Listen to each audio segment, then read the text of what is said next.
Hello again, Larry from Willowbank Garden Centre in Dungannon, County Tyrone again. Here we are at the last day in 2021, December the 31st, or week 52 in the horticultural calendar. So today I'm going to look at hardwood cuttings and propagating, for starters, some roses, and then in the flower bed behind me, or in the raised bed, I'm going to plant some hardwood cuttings into a pre-prepared bed. So propagating roses, just the equipment I'm going to use. I have a pair of gloves which will protect my hands from thorns. These are high-grade gloves which will allow you to even handle broken glass. So I'll put them on for starters. I have a 3-litre rose pot. It's 6 inches across and it's 8 inches deep. I have some polystyrene to put in the bottom of the pot, a tissue paper I'm going to put on top of the polystyrene. I have the lumps of compost that I sieved out when I was sieving the compost.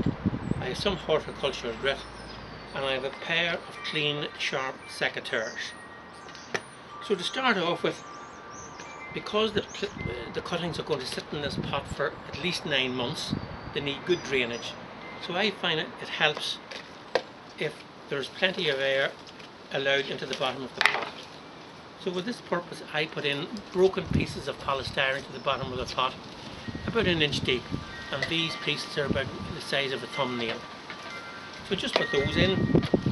Then on top of it I put a piece of kitchen roll paper, just fold it, press it down on top of the polystyrene, and the purpose of that is to stop the compost from being washed down into the polystyrene. I then fill the pot almost to the rim with a mixture of 50% John Innes and 50% perlite. So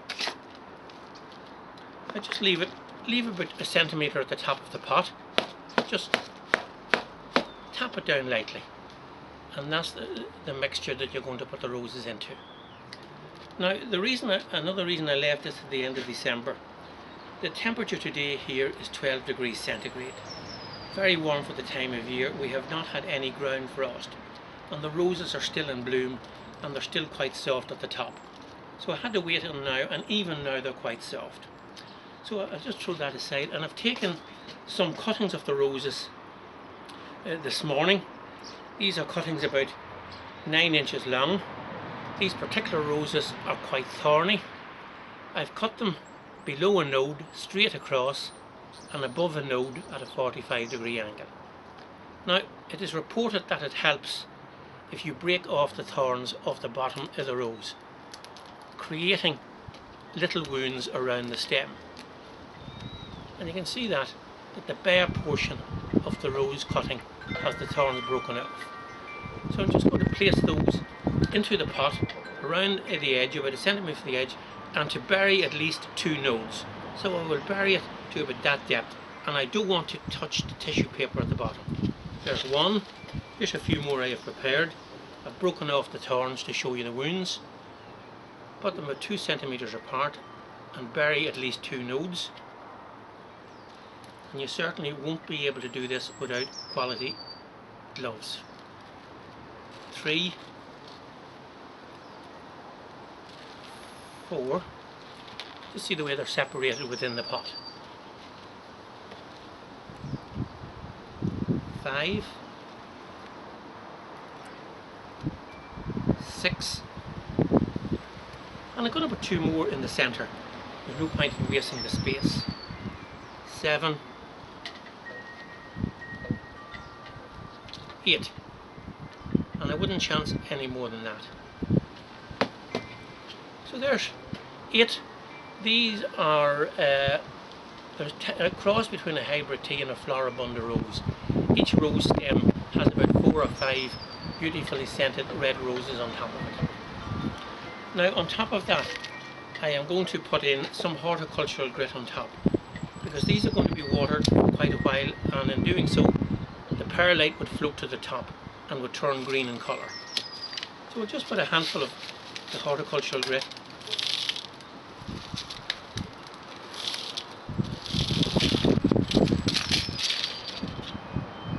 might even put a wee bit more, but it covers the top of the pot. So that's your cuttings. I'm now going to give them a thorough watering, and I want to water it slowly. I don't want the water to wash the grit down in the. So just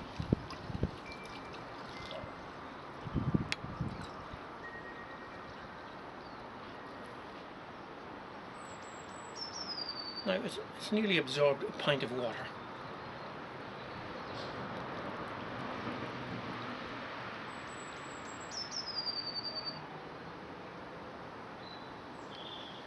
Again, the perlite absorbs a lot of water.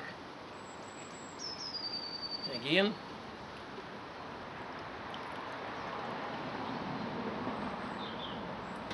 can see the water is now flowing freely from the bottom of the pot. Now that is all the water that those plants will need for the next month, maybe 2 months. I am going to leave those sitting outside against a west or a north facing wall. The last thing I want is the sun to shine and to dry out the cut ends. So outside in a west or a north facing wall, they will take between 3 to 6 months to root, but they have rooted very successfully in the past. So there's 8 roses there. You can sell those wholesale easily at £10 each. Retail, this particular rose would probably sell at about £25. So that's propagation of roses by hardwood cuttings in the last day of December 2021. So now I'm just going to turn the camera over to a little bed I have over here where I have planted several hundred hardwood cuttings. So if I can just move the camera over here. This bed, it's about 3 feet wide, 9 feet long, and the depth of the compost in it is about 2 foot. The compost in here is a mixture, 50% mixture of horticultural grit that I'm after using and sieved John Innes compost. I have used this bed for the past 6 or 7 years, every year. It's facing north-south. The prevailing wind comes from the east, so I have a trellis here and I have a wind-breaking fabric along the left-hand side. Over the surface of the compost I have a light weed control fabric, and that's to suppress weeds. On top of it I have a fine, it's like a fly net or a fruit net, and that's put over the cage to stop the leaves coming down from the trees onto the cuttings, and if there's a heavy snowfall it will also stop the snow from damaging the leaves. And it will allow the water to go through. In here at the moment I have about 600 cuttings. I see here Hydrangea, limelight. I see Hydrangea snowball, white snowball.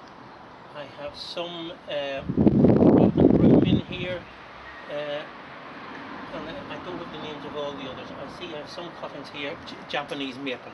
I'm trying out them for the first time. The ones I'm going to do today are from the shrub behind me, which is a climbing hydrangea, a white hydrangea, petalaris, nice white flower in the summer. It climbs up and covers the whole oil tank. So I've taken cuttings here again, about 6 inches long, maybe 7 inches long. I've cut them off below a node. I'm going to bury at least 2 nodes, maybe even 3, and I'm going to leave 1 bud on top. So all I have to do here is to simply take a box cutter, put a little slit in the fabric, take the end of the cutting and just press it down through the cutting fabric and leave about 1 inch above the soil. Again, I'm just going to make about 2 or 3 centimeters apart, 5 or 6 more slots. Very simple. Just place the cutting down through the slit and bury at least 2 nodes or 3.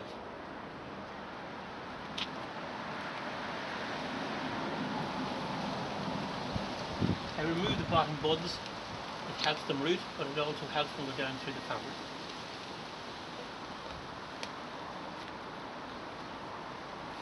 And the last one,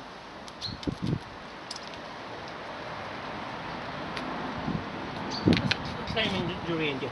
Now it's when I plant them, I tend to give them a good watering the day I plant them, to wash the compost down around the roots. After that they will need no watering on perhaps next March or April, but there will be enough rain here to keep them moist. Planting density, I plant them about 20 across and a row of 15. So there's about 300 plants per square yard. Or this here will hold at least 900 plants. These plants will not retail for about 24 months. And retail, they will wholesale probably £4 or £5 each. So no polytunnel needed, no heating needed. The success rate in past years has been about 70%. So that's my last video for 2021, and we'll give it a skip now until maybe mid-March, when we start softwood cuttings again. So thank you very much for watching, and see you later. Bye for now.